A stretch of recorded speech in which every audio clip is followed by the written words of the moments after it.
With the first pro tip, as you guys can see, we have a blue AR, a shotgun, a sniper, and 2 types of heals. We have a med kit, and then we also have a shield potion. Now, this is what usually a lot of people's setups look like. Sometimes maybe they'll have none of these, and they'll have a double shotgun instead.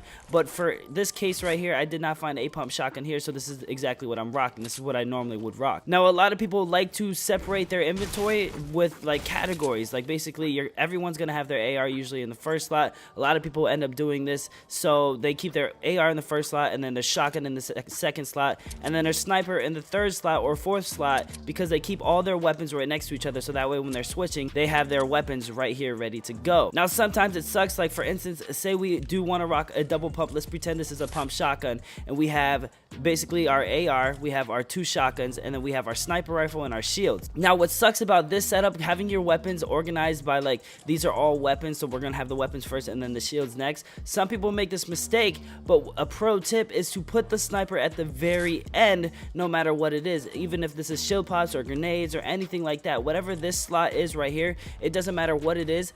Always have your assault rifle all the way at the far left and your sniper rifle all the way at the far right. And then of course you always want to have your shotguns right next to each other, so that way you can actually double pump on console. It's a little bit easier. Now you're gonna see PC people, they can have it however they want because they have keybinds, so anything like this, they could still double pump just like this because they don't have to go through each one to get to the certain object. Now, with that being said, back to the sniper. The reason you're gonna wanna have the sniper here is because you're gonna see a lot of pro PC players, like say for instance that bushes somebody. I take the shot, and you're gonna see them switch to their AR instantly to finish it off. Say I hit him for 160 damage. I can take one shot and finish him off in an instant, you guys. You're gonna see a lot of pros do that. What they'll do is say that tree's a person, they'll hit the tree, and they'll switch and just light it up with their AR so that way they can finish it, because sometimes you'll get a body shot and it'll only be a hit marker and you need something to finish them off. Now if you have the AR, the sniper rifle over here, it's going to be a little bit harder because once I take this shot, I have to switch over twice just to get to the AR, so it's a lot quicker to have the sniper rifle in the last slot. I actually learned this from one of you guys. Subscribers commented in one of my videos telling me to do this, and I've done it ever since. It always helps, and it makes you a better sniper, because not only are you going to snipe people and then switch your AR and shoot them real quick, but your teammates are going to be like, dang, you're really knocking people extremely quick. It's going to help out in situations where maybe 3 teams or 2-3 people are pushing you and your team, and you need help. Like say a sniper rifle, yes, I can snipe him, get him weak, but then I need the AR to finish him if I don't get that headshot with the sniper rifle. So that's pro tip number 1. The next pro tip that not a lot of people really like to do, but as you guys can see, I just walked into this house. The first thing when you walk into a house is you want to find a weapon. If you don't have weapons, if you do have weapons and you're safe, don't worry about this. But if you're just looting, every time you walk into a house, hit every single piece of furniture, except maybe this furniture right here, because that'll only give you 7. But all this stuff right here, this will give you a lot of wood, you guys. We can literally go into the houses and just hit nothing but the wood, break down the walls and stuff like that. And by the end of it, some houses can actually give you up to 200 wood just by hitting the furniture in that house, which I don't know about the material nerf that's going to be happening in the future, but like say for instance we hit this, that gave me 8 wood just hitting one of these. So hit the other one. Why not? It's quick, it's real easy, and it gets you a lot of wood. So for instance, right now we have 425 wood. Let's see how much wood we can actually get out of this house right here. Right when we walk in, hit the kitchen, because the kitchen always has a lot of wood. 2 chairs. The TV doesn't give you that much, but you might as well hit it, because why not? Move up to the next floor, more furniture to hit. We got a chair, barely gives us any, but 4 will still add up. And then right there, see, sometimes it'll give you 5. We use 10 right there, but we're gonna get the 10 back right here by breaking this. And we have that wood. Open the chest, and now we have 511. So that house right there gave us 60 wood. Now it might not seem like that much, but if this house gave me 60 wood and that house gave me over there gave me 60 wood, that's already 120 wood just without even hitting trees or anything like that. If you hit the trees outside of it, you can easily get 200 wood just by hitting a simple 2 houses. I'm gonna show you another example over here. Oh, here's a perfect example to show you guys. Okay, well, I guess I got a headshot on him. Sometimes you're not going to get that headshot, so you have to switch your AR extremely quick and then try to pop him off like that. But it's okay, because we finally got a pump. So if this house didn't get looted, oh, we already have 999. What I'm going to do is I'm going to drop half of my wood right here. So we have 500 wood, you guys. Now let's see how much wood we can actually get out of this house just by hitting furniture. So we're just going to run around, literally hit every single wood item that you can. Don't worry about the steel, because the steel won't give you that much. But hit every single wooden object, especially these kitchens right here. These will give you a lot of wood. Bookshelves, those will give you a pretty good number of wood. Couches, everything. Anything that has wood, go ahead and hit it. We're not going to worry about the chest. We're just going to count only the furniture in this house. And as you guys can see, we have 650. So this house right here, just this house without breaking walls or any chests or anything like that, gave us 150 wood, which is insane. That's a big amount of wood. And if you're doing this in every single house that you're hitting, you're going to have 999 wood very easy. And having material is massive in this game, you guys. You're going to want to have as much wood as you possibly can, because especially in the end games, that's when it really comes down to the build fights and stuff like that. And if you run out of material, you're probably going to die, because the other guy's going to have high ground on you. He can play with you. He can do whatever he wants because he has way more mats than you have. And since we're talking about farming material and stuff like that, hit these wooden pallets. I don't know if you guys know this, but these wooden pallets give you a lot of wood. For the third pro tip, what I want to tell you guys is the pyramid. Now, some people actually like editing these pyramid ramps to be ramps like this, so that way it's a lot quicker. But if you're playing on Builder Pro, this does not matter. You can actually use these ramps for a different purpose, which is really good. Not a lot of people actually do this, but what you want to do is, say for instance, I'm just going to build a 1x1 real quick.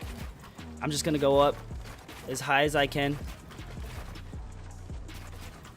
Not that high. I just want to go up a good number, a good height. So basically right here, say we're in a build off or something like that and I need to get down quick, but I don't want to sit there and do this and all the way down to the very bottom, because that's going to take too long, or I could end up dying, or I'm running away from the storm, or in certain situations where you're not going to be able to do that. What you want to do is you want to have this preset to these front 2 steps instead of the back 2, so that way it looks like this.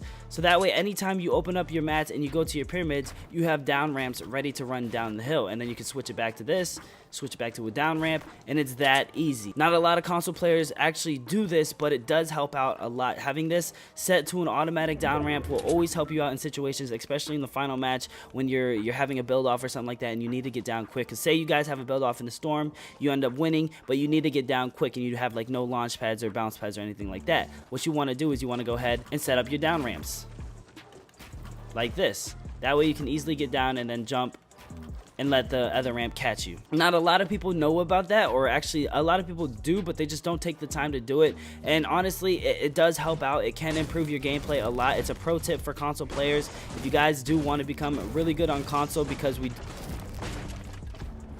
Oh, hang on, someone's right here. Oh, she's bad.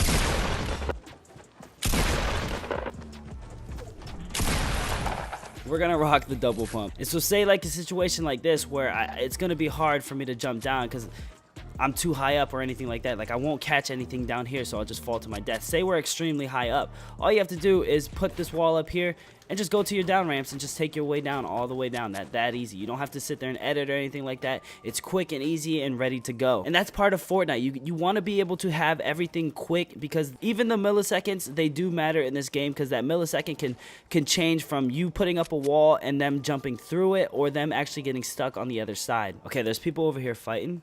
So what I'm going to do is I'm going to come over here, let them fight, let them get each other weak and stuff, and then once they're ready, that's when I can go ahead and try and steal the kill. This guy that has high ground, he's actually probably really good, so I'm going to just go up there and fight him.